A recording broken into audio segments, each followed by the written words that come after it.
Capernaum.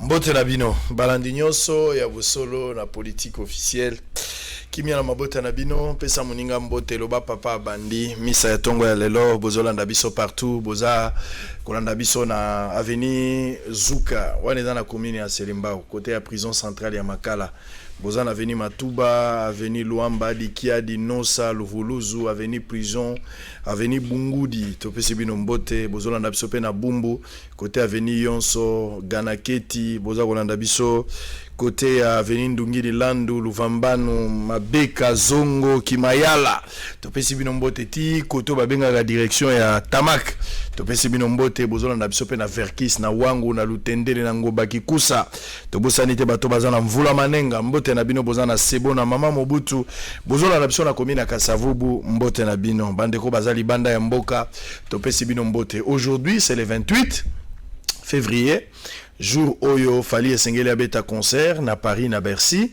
Concert wana, qu'est-ce qui va se passer? On a eu suffisamment le temps d'en parler le long de la semaine. Les autres ont yangote, pambate le long des alliés jour J. Alors, mis on a vu sur alliés direction France.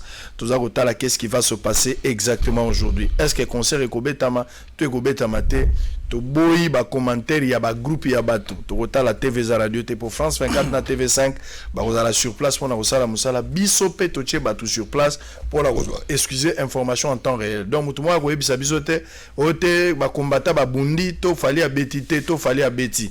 On ne veut pas de vos commentaires. Nous avons des caméras sur place. En temps réel, tout ce qui va se passer, tu repères sa point de vue Nabiso TVza Radio T. Alors, je vais vous lire d'abord les titres des journaux. Tokutani Lelo, week-end des alliés trop chargés. Parce que Lelo, à 17h, 18h, les alliés na bande komoko ba préféré en fait étude na bango et salami ba honorer bosolo na politique par rapport à ce grand travail au bosolo na politique et sali. Donc tu reçois diplôme de mérite na trophée moko lelo na 18h na kombo ya ba batonyo so balandaka bosolo na politique boye barake musala na biso na bino lisanga de futi lelo to la primée pour la deuxième fois na poko ya lelo milulu ngo kosala mabozo bilili tamso lundi soki nzambe alingi. Alors pour la bango ba statuer plus na ba reportage selon bango eza ba reportage ya Beni ba reportage ya Île Mongole eza ba reportage ya ndenge na ndenge. On aura toutes les précisions, on vous tiendra informé. TVza Radio T. Alors, en outre, à partir de lundi, parce que mois de mars, c'est Zokota déjà, lundi, tu as déjà dans le mois de mars, Ngaï na la présentateur T à partir de lundi. Tu peux 6 semaines, Mobimba, pour na basi. Peut-être Trésor Kalafay pourra les accompagner pendant 2 jours, mais le reste, vous allez la basi de vous présenter en gros. Solange Kouale, Mama Solange Kouale, au Boyebi à équipe nationale, Yenda au Fungola, Riba, Mokolo ya lundi.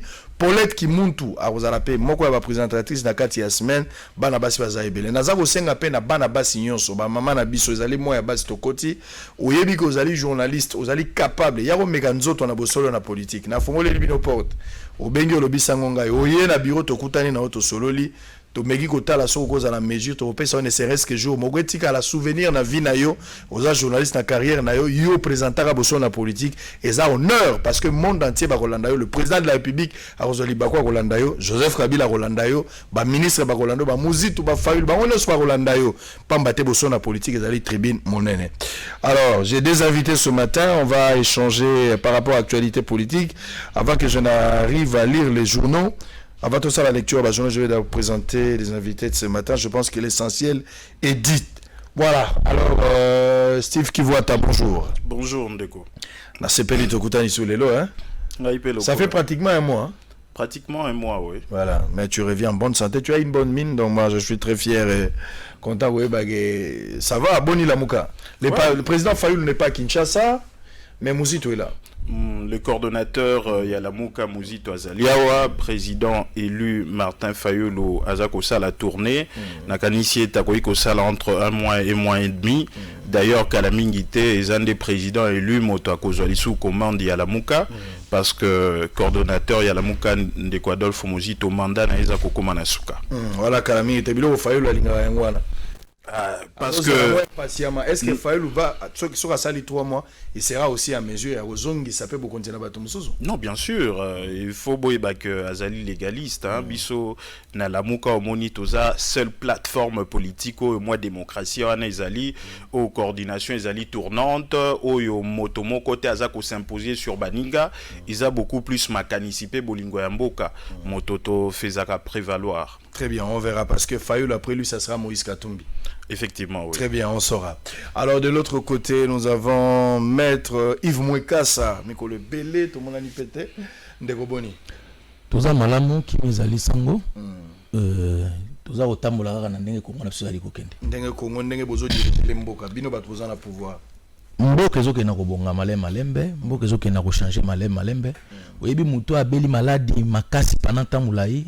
Quel que soit degré à qui si vous ça y guérison yakala mokolo moko te progressivement beaucoup mon été nzoto bandi kozonga na fonctionnement normal na yango tia ko na état moko moni pe muto atelemi atamboli donc Congo ezokena ko telema pe ko tambola. Alors est-ce que va congolais va partager avis? Il y a pas de problème, je vais lire quelques titres de journaux avant tous aller tout premier sujet on va parler ce matin. Progrès Hebdo a titré Boye. Après le multiple voyage de Félix Tshisekedi à l'étranger, à quand la communion avec son peuple, parce que les présidents jusqu'à présent n'ont solo ni la population awate alors solo na ba groupe ya bato bazo kende komona ici les besoins se présentent mais mama kamio soit ça libanda pour échanger la diaspora na Congo na sali yangote. C'est ça l'idée même de cet article. L'étape de voyage à l'étranger passé, le peuple veut voir son président visiter toutes les provinces et discuter avec la population pour connaître les vrais problèmes qui les étrangle. C'est le sens du slogan « Le peuple d'abord ». Les professeurs Ekambo met le curseur sur l'actualisation du programme des FARDC. Très bien. L'hôtel des villes, crise financière chez Ngobila. L'hôtel des villes de Kinshasa crie à l'aide. Oh Ngobila, kaka sikoyo Ngobila. Les gouverneurs Gentini Ngobila inaugure sur la... Ça j'en avais parlé depuis le forum des As. Les DG de l'office des routes aux arrêts. C'est vrai. Mais ce que bien, les DG de l'office de route aux arrêts, ben on saura.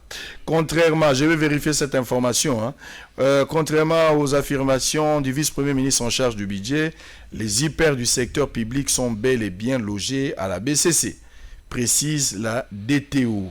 Tous les ordres du paiement des IPR sont mensuellement logés à la BCC lors du transfert de la paye des agents et fonctionnaires de l'État, précise bienvenue Matenda. Alors je vais rester avec Forum des As un moment. Prospérité a commis DGI, fausse alerte sur les dégrèvements de plus de 500 millions de francs congolais. Création d'une chambre de commerce et d'industrie. RDC Maroc, Jean-Lucien Boussa raffermit les relations. Antoine Kizenga, le gouvernement s'engage à ériger un mausolée. Ah! Botika Mpangi, Botika Kulutu, Botika Nkaka Kenda, vous allez le faire quand? La promesse ne date pas d'aujourd'hui, ça date de longtemps. Les vrais modérateurs, Martin Fayulu, veut négocier avec Fachi à Washington. Ça, c'est une information, je ne sais pas si c'est vrai, mais on verra, parce que nous avons l'information, selon la source Nabiso, Fayulu et Sengeli, il y a des négociations à Fayulu, mais de part et d'autre, il y a un sentiment qu'il y a voilà, on le saura dans les jours à venir. On va terminer, avant-dernier journal, l'éveil, Tshisekedi aux USA, Fayulu aux USA, on va en États-Unis. Est-ce que Bakukutana? Ça, je ne sais pas. Alors, libre débat. Le directeur général Jean Bosco Kayombe met les caps vers une électricité sans délestage, qui ni coupure ni interruptive. Depuis sa nomination à la direction générale de la Société nationale d'électricité, Jean Bosco Kayombe a pris la résolution rentabiliser toutes les potentialités de la RDC en énergie électrique pour la rendre permanente et disponible. Où est le discours? Nous voulons avoir le courant en permanence. Étudier en tant que c'est ce que nous voulons. Discours, il y a vos publicités, c'est beau bien, mais ce n'est pas exactement ce que nous attendons. Alors on va prendre le tout premier sujet, Tobandi, par rapport à l'arrestation. Je vais commencer avec Maître Steve Kivuata. Les arrestations avec les dossiers 100 jours. je suis en train de suivre ce dossier-là de près. Nabandi Ango, je pense que Bolanda la semaine ici, Nazalagi na moko ya ba conseiller à chef de l'État, Nazolanda la dossier wana. Na esengeli na koma pe sur terrain parce que ba chiffre na ba ekolo bango ba lobaki, il y a au moins 425 projets où ezalaki na kati ya projet à changer. Je suis en train de suivre voir des écoles, des hôpitaux. Nazotala si on aura les moyens, on va faire le tour. Il y a quelques provinces pour prendre en charge ba image et puis tout relaxer ba toninga tozali.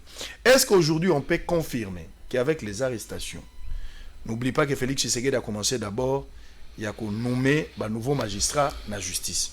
L'élo avec l'arrestation, il y a 3 personnes. DGA Office des routes, Totangi Angonabino, il y a mis balé DGA Safricas, il y a mis Sato, responsable et associé au Samibo Congo. Est-ce que nous pouvons conclure réellement que Félix a bel et bien joué la carte et que tout est dans le bon? On peut se dire maintenant que l'état des droits est en train de prendre son élan normal. Non. Ce qui n'a pas non, c'est parce que responsabilité à mon aîné, ils avaient d'abord na moto Yandeko Félix Tshisekedi, pe na cabinet na ye mobimba. Parce que faut qu'on y ait que eloko ya liboso bato basa ki mbeba liboso na mibeko na biso ezali ye na cabinet na ye. Ba violer mobeko ya passation de marché public, ba violer mobeko yo ya makambo ba budget, pe ba violer budget 2019. Mobeko ya passation à marché public, so ki ba sala yango. Ba lobi que so ki marché public, mon sala ya l'État, montant nango ezali au-delà ya $500,000. Et sengeli ete bocha bato na compétition, ba entreprise ba ya ebele, pona suka ba pona moto yo, 1, ache montant moke pona mosala, c'est-à-dire pour na ba travaux publics, il y a lobby à kosala ngo na montant moko a moke. P2, azali na compétence technique, c'est-à-dire azali na makoki a kosala mosala nezala kitoko. C'est-à-dire na lopoto tokoloba moins 10 ans, c'est-à-dire mon solo moke, P na capacité technique suffisante. P de frais, beaucoup de faits. Effectivement. Mais lelo makambo toza kokutana na yango. Et ça, le fait que viola Mobeko wana. La loi sur la passation de marché public, où esengi ba entreprise ebele ba ko la compétition pour l'État pour na moto a kopé sa mosolo moke, a kosenga mosolo moke masali mosa kitoko. Lelo ndeko Félix Tshisekedi, tozo kaka ya saut de mouton. 9 chantiers. Olobi ko sala ngo na 90 jours. Mais tala lelo to komi na combien de jours? Plus d'une année.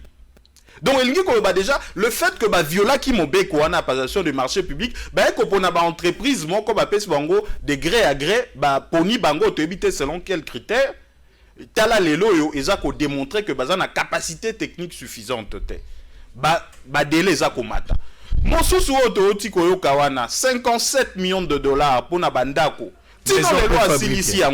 Donc comment, sur base de quels critères Azala qui choisit? Mais maison préfabriquée en plus pour $19,000 par maison. Est-ce que ce qui passe à la compétition, to linga ki tozo ba entreprise congolaise te o ba kosomba ciment na siluto na sinat pe ba tonginda ko peut-être à moins de $19,000. Donc responsabilité zawana. Deuxièmement, ezala ki na budgété. Koza na budget elingi kolaksa ete ba député o baza ko représenter peuple ba kotala mon solondege ezala qui prévu pendenge ezala qui ko ezala exécuté. Avant to comme la justice, il fallait d'abord parlement ça mosala na ye. Pe amisato ce qui est grave. Yango ndenge na lobaki yango na ba etando ike mosusu na lobi que naza ko encourager moi mokende ko Jean-Jacques Mamba. Ndeko oyo directeur de cabinet ndeko Félix Tshisekedi lokwa bacha qui est président il y a commission, il y a gestion un programme à 100 jours. Wana mosala sala keza mosala ya gouvernement, mosala ya service public. En tant que tel, faut pas banda d'abord par quoi interpeller. Et na parlement et na justice. Boko ki ko banda na ba entreprise te.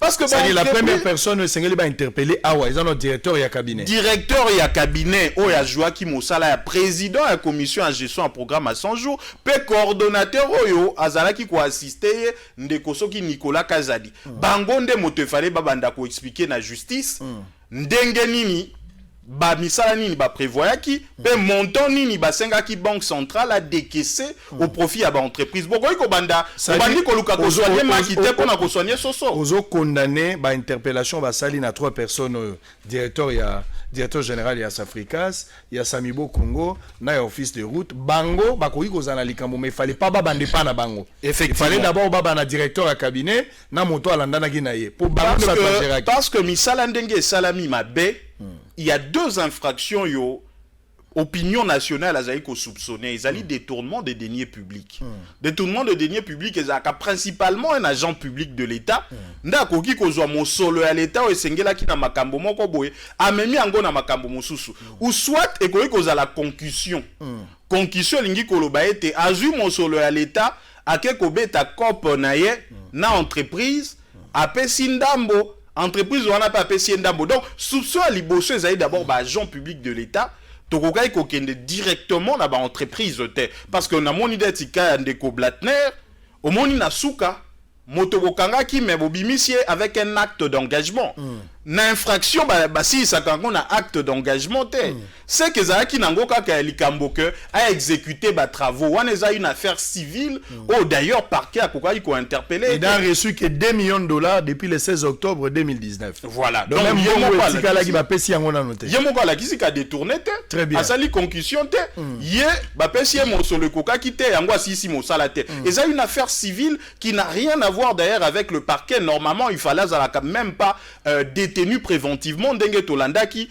ezalaki mawa mingi c'est un grand coup contre le climat des affaires heureusement kaza libre mais c'est un grand coup contre le climat des affaires au moins lelo bazolinga ba créer toute une agence pour le climat des affaires mais voilà ba entreprise ndenge bazali konyokola alors Yves Mwekasa Olandi ndeko Steve Kivuata qui a suffisamment eu du temps pour nous expliquer il dit le problème, c'est d'abord gestion et programme il y a 100 jours, en commençant par le directeur et le cabinet chef de l'État et son adjoint.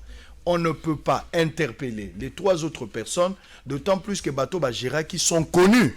Pourquoi on n'arrive pas à les interpeller? Pour c'est un faux fouillant, Bazo cacher une vérité, Balingba masqué. Pour de raisons pour preuve, quelques jours après Blatner Libanda, si réellement il était reproché de quelque chose avec ce programme il y a 100 jours qui engage la République, je ne pense pas que les messieurs-là seraient libres après 2-3 jours. Donc, il y a l'anguille sous roche.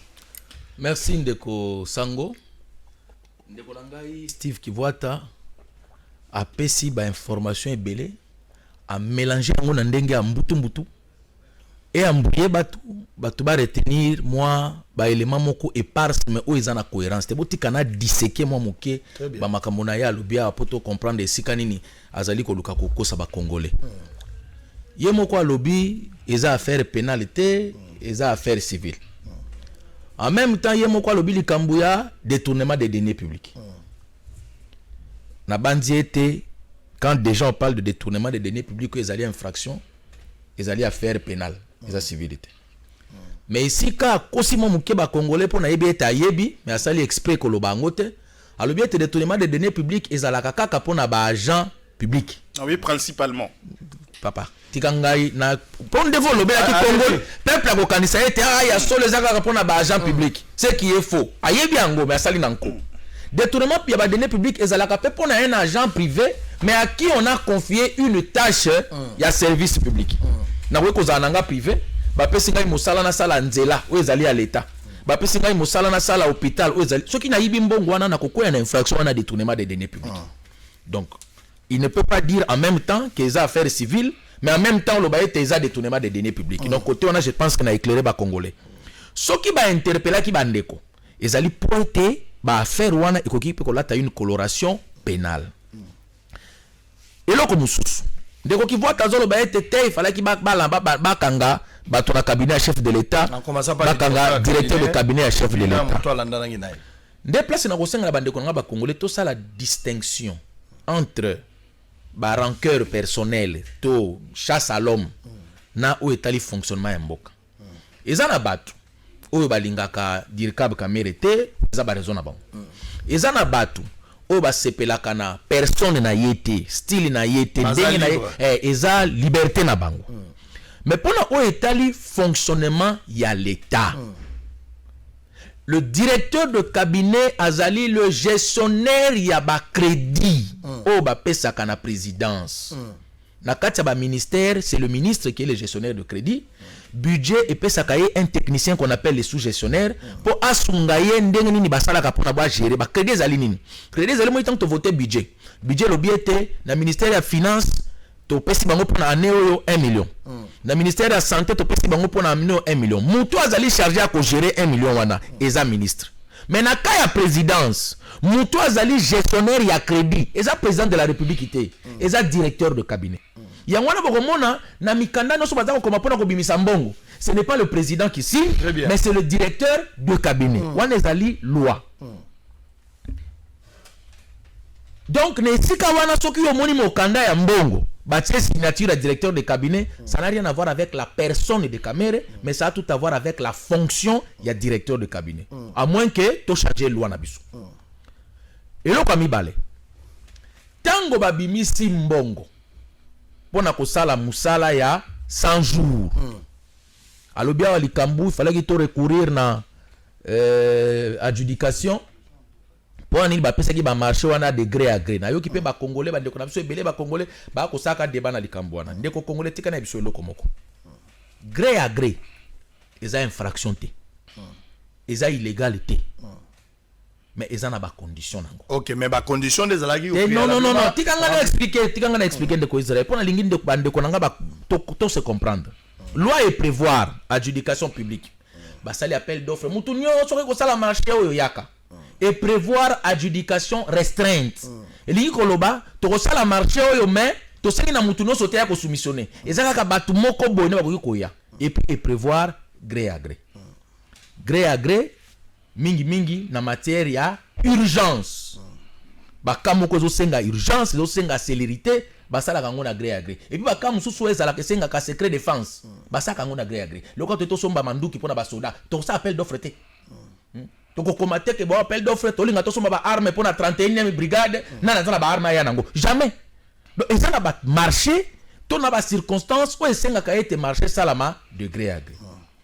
Mais si ko est-ce que lingi koloba ete epesi na bato droit ozwa cousin na yo opesa ye marché azana compétence te ozwa neve na yo opesa ça c'est non. Et nous le disons encore non. Le président Félix Tshisekedi a répété en na mbala koloba ete yazali pour ba pratique wana te. Mais si ko yo banani oyo bazui marché. Pour que koloba OK basala ki ngona gré à gré ba pesi na bato bana compétence te. Ba pesi na OVD. Yebisa ngai. Est-ce que OVD a na compétence te ba pesi na OVD na office de route. Ba pesi na office de route. Est-ce que office de route a na compétence te ko sabanzela. Ba pesi na Safrika. Safrika c'est entreprise alelo. Et ça ba entreprise yakala. Donc to koloba tete tango ba sali gré à gré ba pesi na bato ba bongi te. Ba pesi na bato ba bongi. Expertise na bango ezali incontestable na matière ya banzela na matière ya construction. C'est quoi si ka problème est commis ali. Si c'est là wana. Ezali mbongo oyo bapesi bango.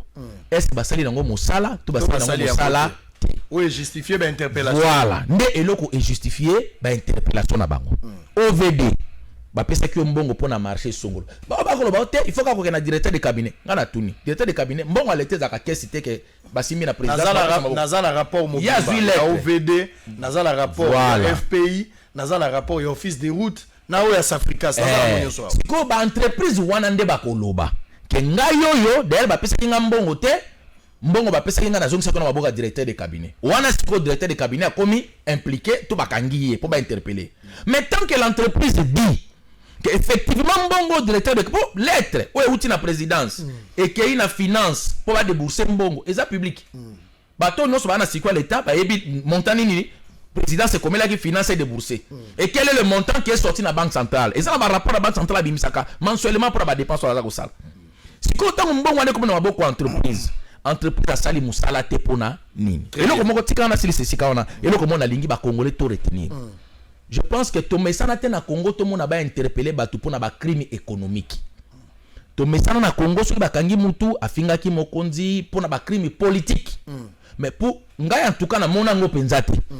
To komi na stade moko ya sika na mboka na biso ba komi ko interpeller batu pona ba crime économique. Je pense que zelo komo sengeli biso nyonso to encourager. Très bien, merci beaucoup, merci. To ko combattre yango merci maître. Parce que crime économique ba komi ko kangana ngo batu papa Moutlokola Blatner, ce n'est pas n'importe qui dans ce pays. Il y a à peine quelques temps, il n'a pas été arrêté. Non, il le a été simple fait interpellé. c'est quoi interpeller. Papa, famille Wana Blatner, Bazakara Biakao. Combien de Congolais va la faillite Nicolas Biak? Bon, interpeller. espérons que Bayuma. Donc pour Nakoloba été. Ceux qui m'ont soupçonné, s'il vous plaît, ceux qui m'ont soupçonné, à en croire dire nayo, c'est-à-dire l'élo. Ozo saluer démarche à chef de l'État dans l'état de droit bakoki ko interpeller monto. Et on a zo zelape ceux qui boza la mesure à ko interpeller Yuma, beaucoup interpeller Shadari, beaucoup interpeller bateau yo bazana ba kombo minene ba Kalev. Nanu tisi ko baza interpeller te. Mais bateau tangi ona mingi ba interpeller ki bango déjà. Yo ka te ke balandeli li kamba Yuma ba kenaki na parquet. Et ça babilo, regardez, dans ce pays ton message que za na classe moka bato bazala ka intouchable. Yuma a été entendu sur procès verbal? Non, Narokota n'a détaillé instruction de c'était. Mais la vérité est que il a été interpellé. Bisono Soto Yebiete. C'est qui même qui a voyagé, le temps qu'il va entendre. C'était la même chose avec Kalev Narokota parce qu'on est des infractions. Je parle des infractions d'ordre économique. Très bien. Donc, ils appellent nouveauté. Que tout le monde en France procès à Fillon. Pour une infraction d'ordre économique, emploi fictif. Mais na Congo to mesana na ngote bakangaka batu po afingaki pour une fois pas comme kolandi la moto azumo sur l'état a saleli mabe to c'est nango mais détail ya suka parquet a sala instruction à charge et à décharge parquet ko kanga mutu te po sepelisa ngai par exemple pour na kanda na yo pombongo ebungi na l'état parquet ko landela dossier donc ça ko interpeller batu présomption d'innocence et toujours fondamental s'il s'avère que na kati ya lisolo batora baza ba innocent voilà on va rebondir très rapidement pour tous les éléments mo epitozongo. Nako rebondir très rapidement sur 3 points parce que ndeko Moikasa na ebie malamu alingaka ko bungisa peuple makanisi ya liboso na yebi makambo ya détournement à deniers publics penalobi et concernaka principalement ba agent public et bateau bazwaka ba concession de travaux publics à ce titre là nde moto bakoyi ko interpeller bango mais sengaka kozala prudent surtout moi nakao ya ndeko Blatner ba recourir même à détention préventive pour na finalement tomoni na document et biminini un acte d'engagement bazwa kango na parquet un acte d'engagement ezali que moto a respecté obligation de faire na été boyebisie bon maintenant il faut respecter wana ezali kambo ya contrat entre ye na l'état il faut basala makambo mon côté pour na koluka ko impressionner ba congolais balo ba été impunité esili bazali ko kota même na ba dossier yo et ko ekozala strictement civil là où toza koze la bango makambo za clair te na ba décaissement de fonds ndenge salamaki yango ndeko Moikasa lingi a troubler ba congolais atanga kombo andeko Kamere nga on atangi kombo andeko Kamere directeur de cabinet non bi directeur de cabinet pe oyo azalaki ko agir lisusu te comme directeur de cabinet parce que y a le gestionnaire de crédit mais à fond alloué na présidence pas à mon solo à ko gérer son jour wana eza violation à constitution a commis ko gouverner yango ce titre là na lobaki même ndenge ndeko mamba linga interpeller na parlement il faut répondre parce que ko gérer eza ko supposer qu'il faut pas contrôler yo ko ikoloba te que non na gérer mon solo à l'état en tant que commission il y a programme il y a 100 jours et puis même makambo 15 millions balobaka ke kendaka toujours na commission wana ou ezokjaka na présidence donc c'est toujours lié yango photo yeba eloko nini commission wana ezali ko bomba et ya suka makambo obi à gré ndeko mweka salingaka kaka kokosa ba ala kisi ke ba société ou ba pesi bango marché baza ba société ou bazali crédible atangi OVD atangi Safricas atangi office de route atika kokosa ba congolais crédit OVD ezalaka tokende malembe tikanga na rencontré yo omoni na mobeko na biso ya loi ya passation ya marché public balobi cas exceptionnel nini bakoyi kopesa eza baka ebele mais oh ya cité à urgence yoka ba termo e balobi bokoyi kopesa marché à gré na cas ya urgence impérieuse motivé par les circonstances imprévisibles ou de force majeure. Oyebi soko za juriste soko ki ba force majeure. C'est-à-dire que solution mosusu ezalaki te. Mboka lingaki kufa soki basa ka marché wana te. Faut oyeba ke mutape saka non objection ezali moto azoko dépendre na ministre à budget. Donc, yé pas ko violer mobeko oyo. Et il faut accepter que ceux qui appellent si direction un marché public, ceux qui appellent si non objection na il faut accepter que respecter mibeko. Donc il y a eu une certaine influence. Donc gré à gré ezala qui justifiait soko mokete. Yango neza ko senga éclaircissement sur le plan politique et interpellation, puis sur le plan judiciaire. Merci. Tant que bato ya commission ana bakozala interpeller te. Très bien. Le reste de choses ouane ezalinde ba waka poudre de perlimpépé. Pas kolabiso mafuta na monoko, mais en réalité, alors, on va évoluer. Précieux Mouyoko, on va prendre d'abord quelques images. Et là, Liboso, bandeko babenga gibiso na kingabwa wana bazana problème makasi. Oyebi ba société oyo to oyo babenga mi ba société ya ba chinois. Mituka minene wana ya ba ben et bomaka bato ebele na nzela et ça la désordre. Bato wana na yebaka te, soki ba mimona ki bango baza ba pumba to baza ndenge nini. Awa na kingabwa il y a un sérieux problème.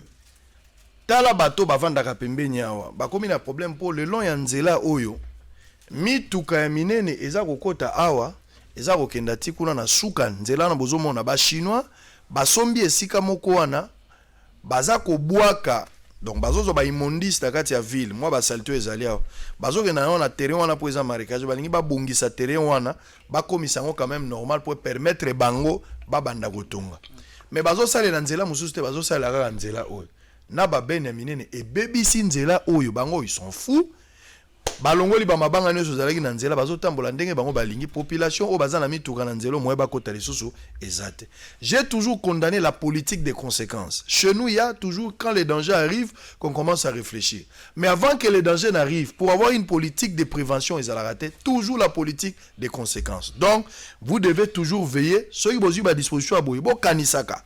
Bato bakotambola place nini nzela ngo plus tard ekokoma ndenge nini. Qu'est-ce que nous pouvons faire pour éviter le pire? Je pense que cette politique ekozala mala ba député bazawapi ba député bino bovoka ba kibuka wana Raphaël Kibuka baza batu ya Moamba musala na bino ndengo ba jekoko misala na bino ndengo erobolali mais ba dossier yango so boka dossier libanais boki dossier chinois bokomi motivé mais ba vrai dossier yango ya kolobela population. On va suivre d'abord les réactions et puis toza kozonga naza opesa bino pe loko moko régie des eaux.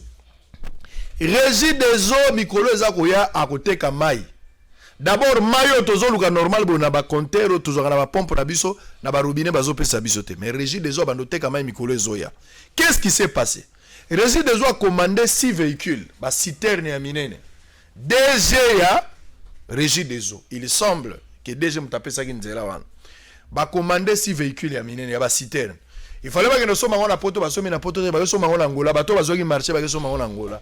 Bake la société moko ezaka na ba citerne wana pe na Angola mais ba déclassé déjà mituka na bango bango bake basombi yango basombi véhicule moko na $135,000 yakala pendant que véhicule wana ya sika awa eza na $80,000 donc na véhicule moko bazolanda à peu près $50,000 ya bénéfice basombi 6 véhicules baye nango awa yakala bapakoli yango couleur jour ya inauguration déjà yoki soni baye batelemi na ba clé balingi ba pesa ba vérifier na kati na ba compter na citerne eza ko sala te o mboka ndenge nini ko petit na maka bozolu ka makamba ko interpeller déjà régie des eaux doit être interpellé pour expliquer cette histoire.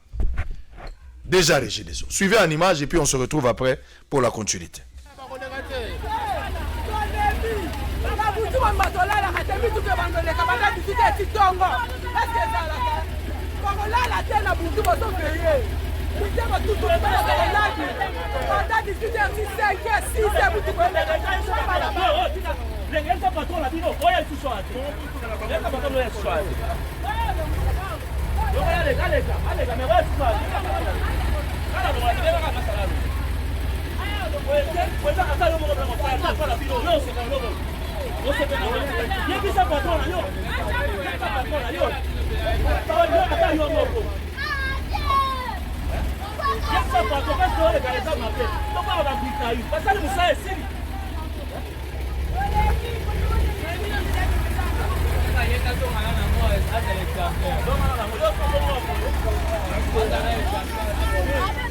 Véhicule acheté en Angola et allé au usage. La parole est à la couleur, vous me mettez sango. $135,000 américains le camion. Ok. Mais on a poids lourd, ils ont $85,000 neuf. Sikoyo moto ayaki nango na likanisi moto ayaki na likanisi pour que moto ayaka ko inaugurer ezaki nde premier ministre moto ayako sala lancement nango. Non, là, le premier ministre tient votre inauguration. Mais c'est celui qui a qui a information par de voies détournées. Il n'en sait rien. Ah. Bon, moto ça m'a canissé dans la comité de gestion, le directeur. Ok. Alors, sikoyo, nani a dekesaki mbongo pour bakino sombe za direction. Non, le DG. Le directeur général. Voilà. Il y a régi des ondes à pesi mbongo pour bakino somba. Siko bato bakino sombo le basomba ngo place nous bakino somba en Angola. Angola. Bakino somba que la société où était vraiment il m'a déclaré ma mituka. Angola. Angola.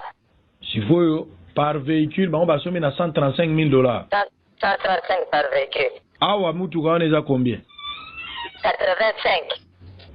85. Oui, la psychologue. Awa ya sika. Là, il m'a information, je suis cadre de direction. Vous comprenez, hein? Cadre de direction à régie des zones, ah, voilà. Donc, on a maintenant depuis, nous avons le cas en déféré, nous avons le cas en Ah. Ozoka ndenge bisimbi baza koloba. Yo kamati 50 DG à régie des eaux PGR, je vous prie mon frère, bon interpeller DG à régie des eaux.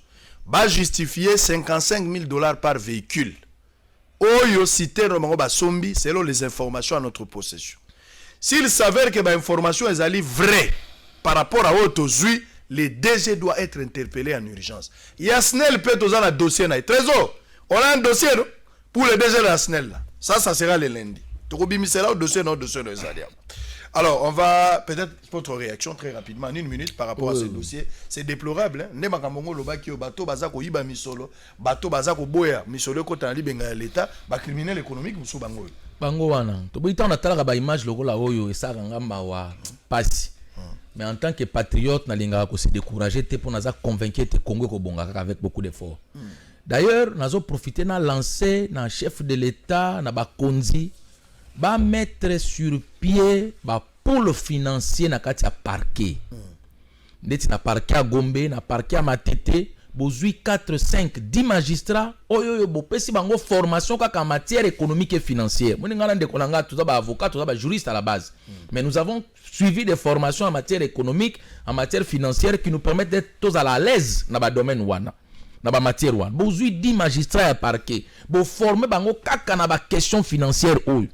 Comme ça, pour le financier, on a créé un parquet à Sika et l'andela kabaka lokola. Moni loke bomi mboko, ezaka ba crime économique, ba crime politique te, ezaka ba crime économique. Ndé loke bomi mboko.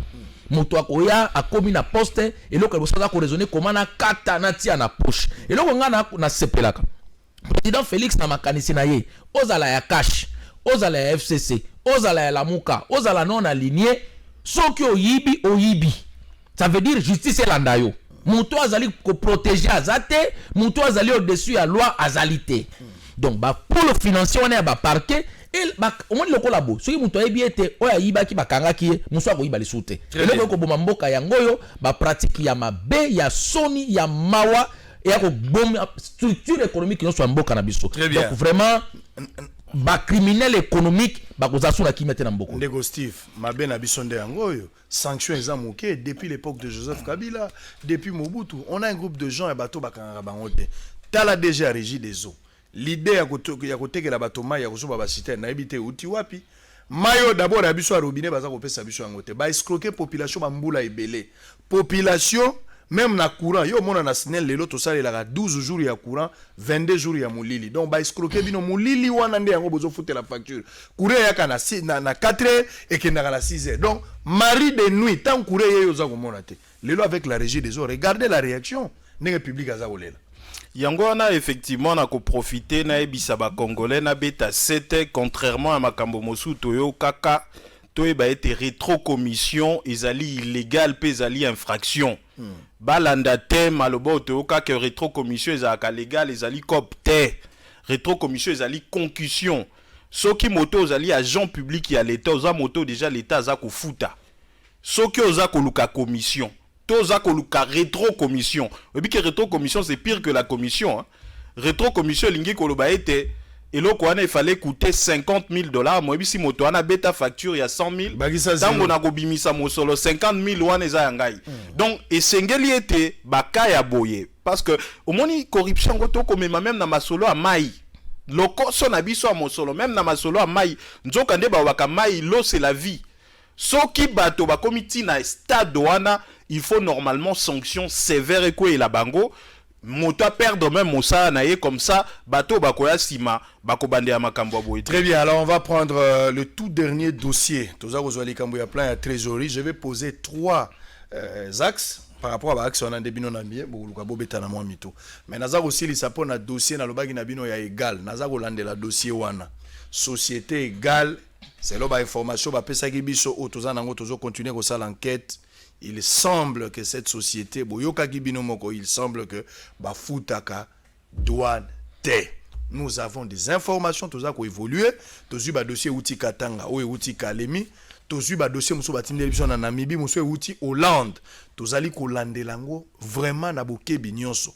Égal à Futaka te, à escroquer bana mboka selon ba information. Balobi na biso que bazana babato misato babato wana ndenge ba négociaka ne bandelezali babanda ko pêcher le long ya mer na biso kubando kene na ba mwanda na babanana kuna poisson ko ya awa yango bapesaki bango nzela bosala musala bozwa kambisi na fleuve na biso bopesa bana mboka balia bino bozali exonéré boko futa douane te nzoka lokuta bango basala ka pêche te bango bakendaka nde na Namibie bake kosomba mpiodi baye kotekela biso awa mais bazo bénéficier une exonération pour bafuta kata taxe moko te Congolais aza na France na Belgique na Allemagne na Toronto na Montréal asombi mwa biloko na miki alinga ya koteka wa soko ke na mwanda oke na boma otali niveau ya tracasserie douanière ezali tu te poses la question naza na mboka nini zone d'ombre leki ebele ba Congolais moya ba s'en sortir ezate bato baza minene bazo lia koleka bato baza mikende baza ba bola obino boza konyokola. Alors on va prendre plan de trésorerie. Maître Yves Mwekassa, est-ce que plan de trésorerie est opportun? Plan au babi Michou, est vraiment opportun pour le moment basala yango. Est-ce que ekoki ko déranger quelques projets à chef de l'État te? Plan O. Voilà deuxième question. Yami Satou, est-ce qu'on peut se dire qu'aujourd'hui il y a lieu de revoir notre budget pour battre réalité sur terrain? Il ne faut pas continuer à mettre à 11 milliards, d'autant plus que tu as la difficulté à mobiliser la recette pour atteindre le budget de 11 milliards. 3 piliers, il n'y a pas d'autre pilier, on va terminer par là. Vous avez suffisamment du temps. Merci Ndeko Sango. Et là, quoi, liboso, na lingi, na sala distinction, to distingo pour na bandeko na biso. Pour na yoki, batuninga kutunanda kwe pa leki moko, mais vieux, est-ce que donc budget et kiti et sous 10 milliards te komi nango 5 milliards 5 milliards ni ministre la finance a changé budget na yebete boso na politique ezaka mission moko éducative et permettra biso peut permettre to sunga congolais comprendre yango na zwa ba matière wana o ezali technique na meka ko expliquer yango pour que congolais nyonso a comprendre soki na zui aspect légal aspect à droit ils ont loko to bengaka pyramide ya ba norme elingi koloba norme oyo ya C ekoki ko changer norme ya likolo te lokola décision ya bourgmestre ekoki ko sa décision ya ministre te décision ya ministre ekoki ko sa décision ya premier ministre te décision ya premier ministre ekoki ko sa décision ya président de la république te donc ezaka na ba hiérarchie ya ba norme nyonso ekokani te na ka oyo ya biso budget ezali loi votée par le parlement promulgué par le président de la République. Donc, il faut la modifier par une autre loi. Ministre, autorité na ye souki na niveau ya ba arrêté. Jamais un arrêté ministériel ekoki ko modifier une loi.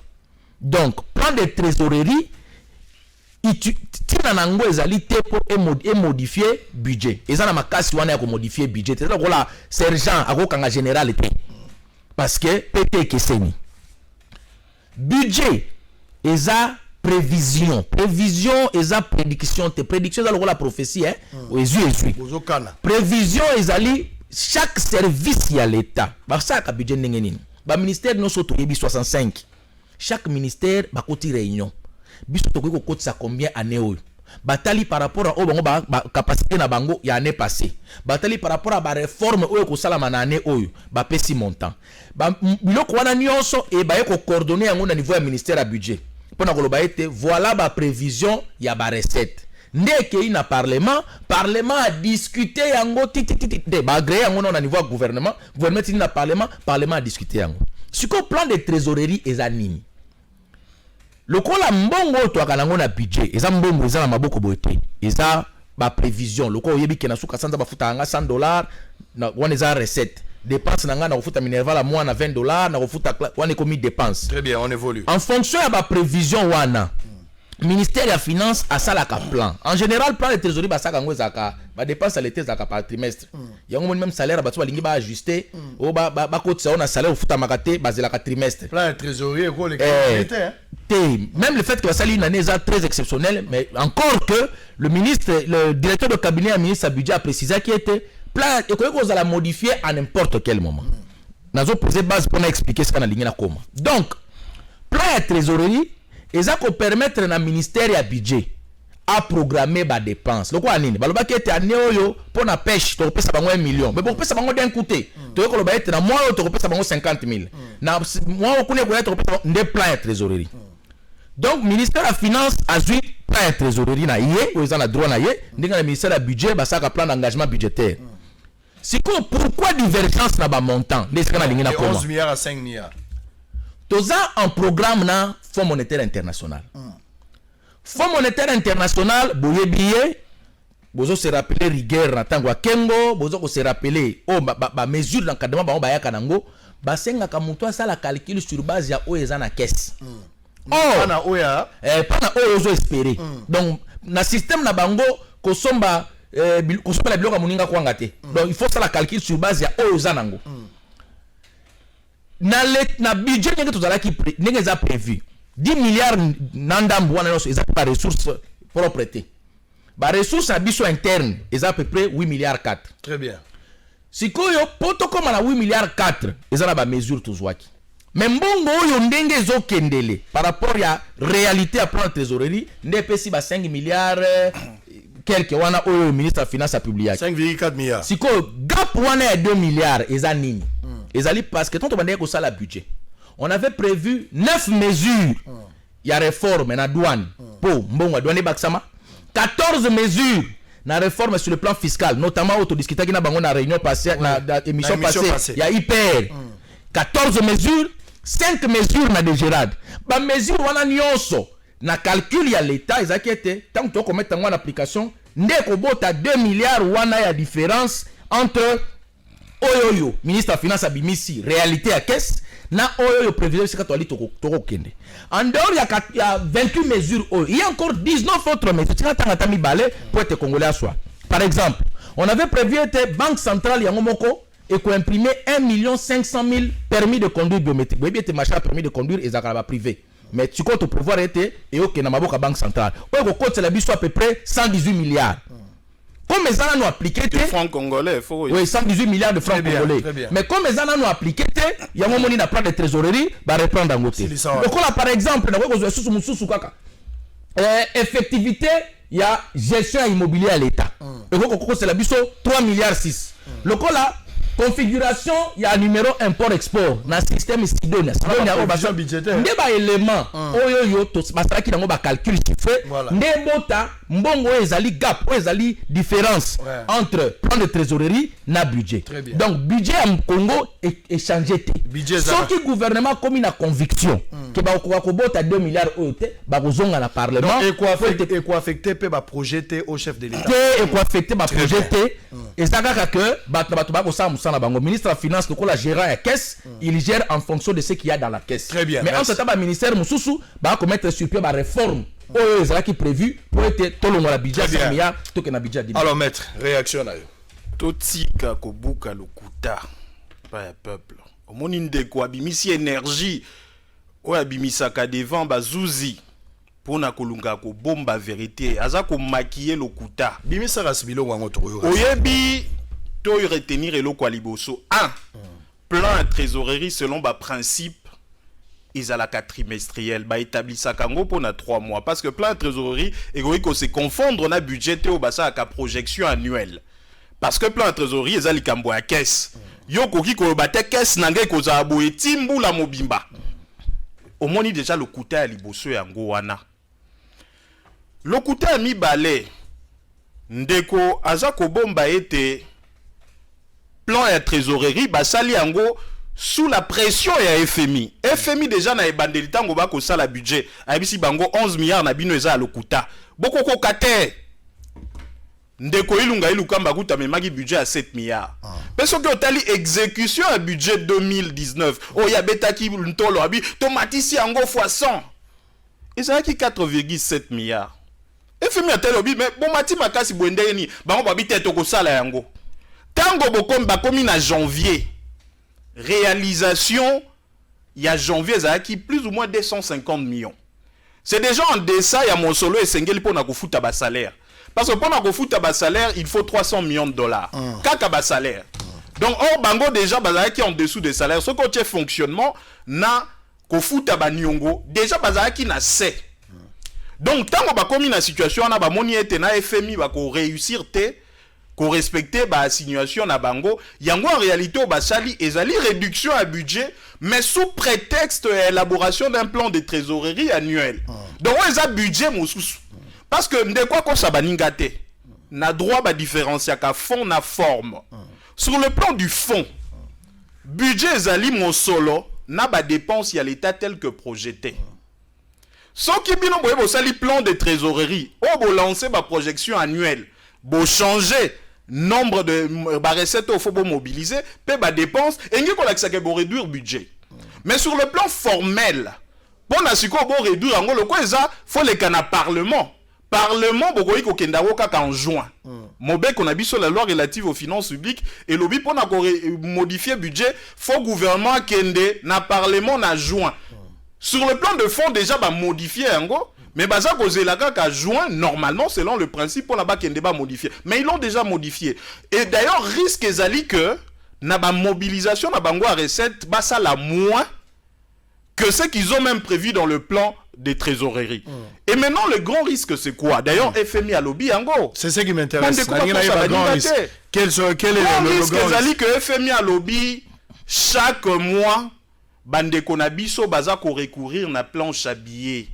Na avance ya banque centrale mon solo ba ko créer wana parce que ba ko mobiliser ba recette te pour na ko rencontrer ba engagement na bango d'abord oyo ya salaire oyo ya fonctionnement à l'état oyo ya ba nyongo et ça ko ça que dollar ko mata pour ani parce que tant baza ko recourir na planche à billets ba ko créer mon solo belé ko les richesse so bango ba collecter conséquence fâcheuse des anini talanga plein à trésorerie tala esiko ba prévoir ba travaux isalité 100 jours au tali mosola baso de mouton ezalité na plan de trésorerie na habité soki atanga ki yango na plan de trésorerie va prévoir pratiquement 3 rubriques ezali ba salaire ezali paiement à ba dette intérieure et extérieure pe ezali fonctionnement à l'état donc bandeko programme wana ba travaux bo mona ke ko banda ko za exécuter parce que baza ko buka ba congolais le coûter ezani plan de trésorerie ba élaboré pour na ba ressources propres mais ba ko yebisa bisoté baza à quel niveau la mobilisation ba recette extérieure ben c'est plus ou moins 2,5 milliards de dollars baza à quel niveau parce qu'il fallait besoin 1,5 milliard par la Banque mondiale fallait besoin plus ou moins le 1 milliard restant auprès il y a ba état mosusu zéro Nzokande ba travaux pour ne salema et sengeli était mosolo aneza la mobiliser donc mandeko basa ko buka lokuta ba réduire déjà budget mais formellement gouvernement ko ikoko makaka en juin ba kende ba modifier c'est sous pression FMI alobi lokuta o bobuki ba congolais en élaborant un budget à 11 milliards boko atteindre ngote yango bo rassurer nga que atako boko si ba congolais menga boko ko sangate bo l'exangai annuellement beaucoup exécuté. Merci beaucoup. Merci. Alors 2 minutes on va terminer. Merci 2 minutes de Israël. Nazan a moi regret na ba affirmation ya ndeko nangai c'est vrai qu'en tant qu'opposant ils ont liberté na résistant à s'opposer. Aza résistant lobby. Te aza opposant pe akomi ko s'opposer à boki mayele na sima.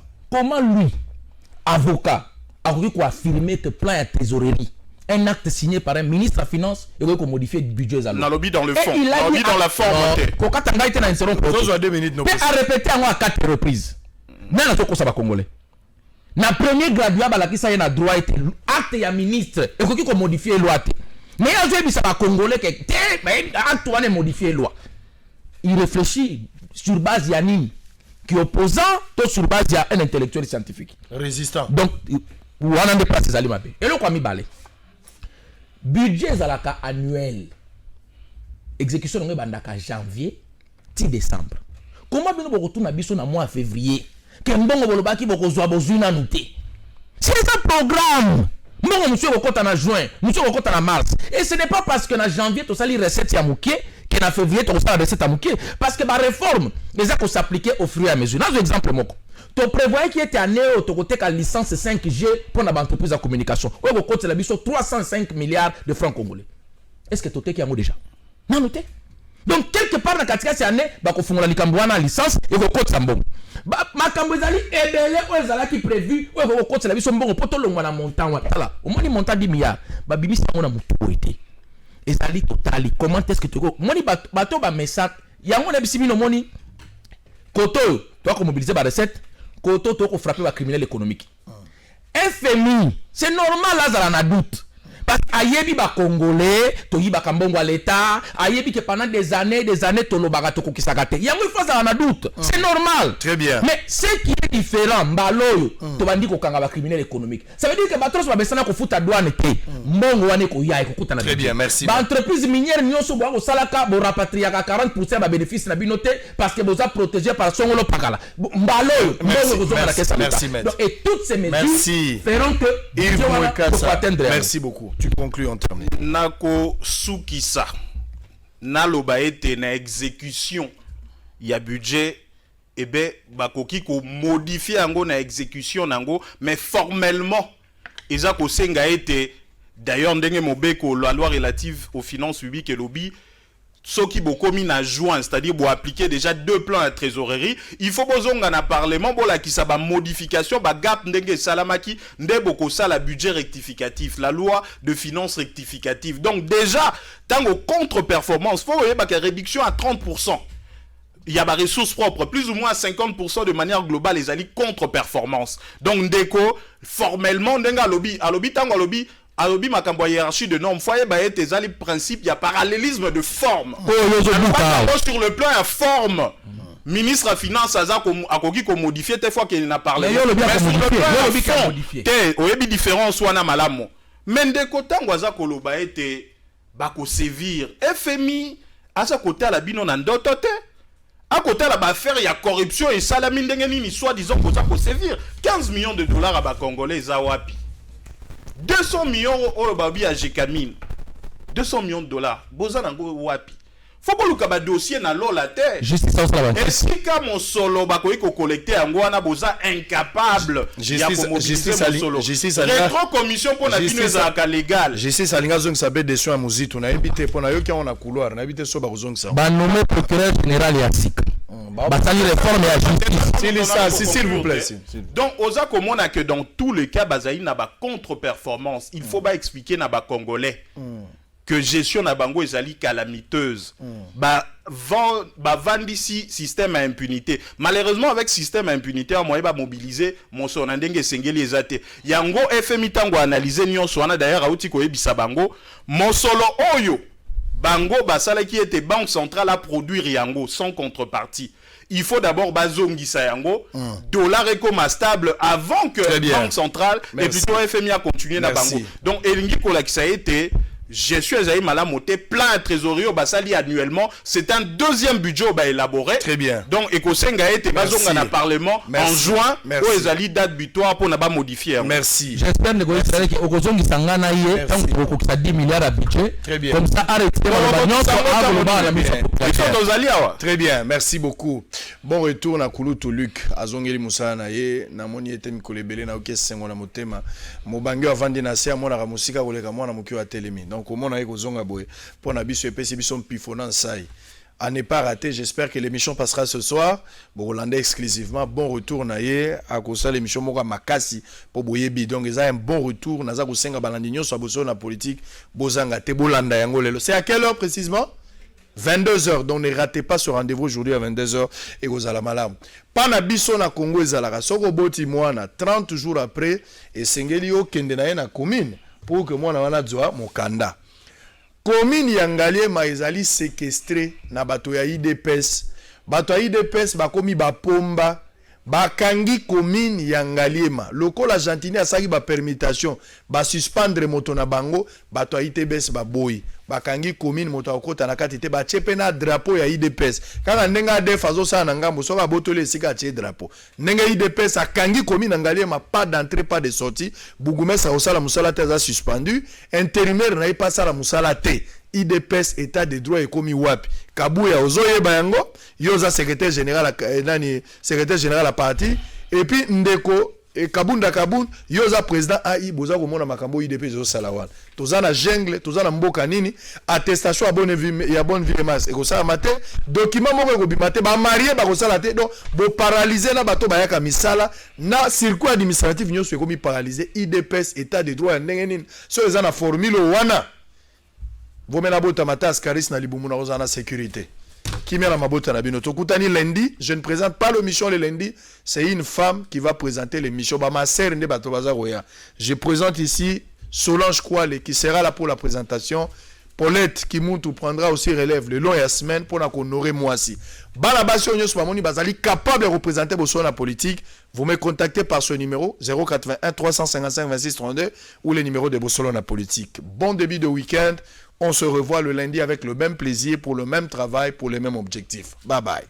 Congolaises et Congolais, après tant d'années de lamentation et de prières, aujourd'hui Dieu a exaucé vos prières à travers Quick Service. Agence de voyage et assistance visa, immobilier national et international, import-export, pour toutes vos démarches de visa. Canada, États-Unis, Schengen, Dubaï, Japon, Afrique du Sud et autres. Service passeport, vente billets d'avion international, assurance voyage, facilitation d'obtention des documents de voyage. Pour vos achats de véhicules et pièces de rechange, contactez Quick Service.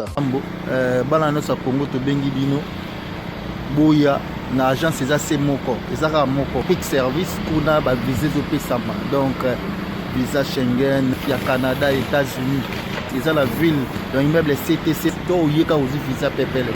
Pour vos voyages, n'hésitez pas, Quick Service est là, une agence sûre, rapide et fiable. Bon. Venez nombreux, en tout cas, venez nombreux, Quick Service, super wow. On est très content d'avoir accès à ce programme-là. Ça va nous permettre cet été de mettre en place des programmes pour les jeunes. Presse numéro 1 avenue Wagenia, référence immeuble CTC Mall au local 31, Kinshasa, Gombe. Contact 082 0090 008 085 95 22 222. Quick Service, c'est la rapidité, la ponctualité et la serviabilité.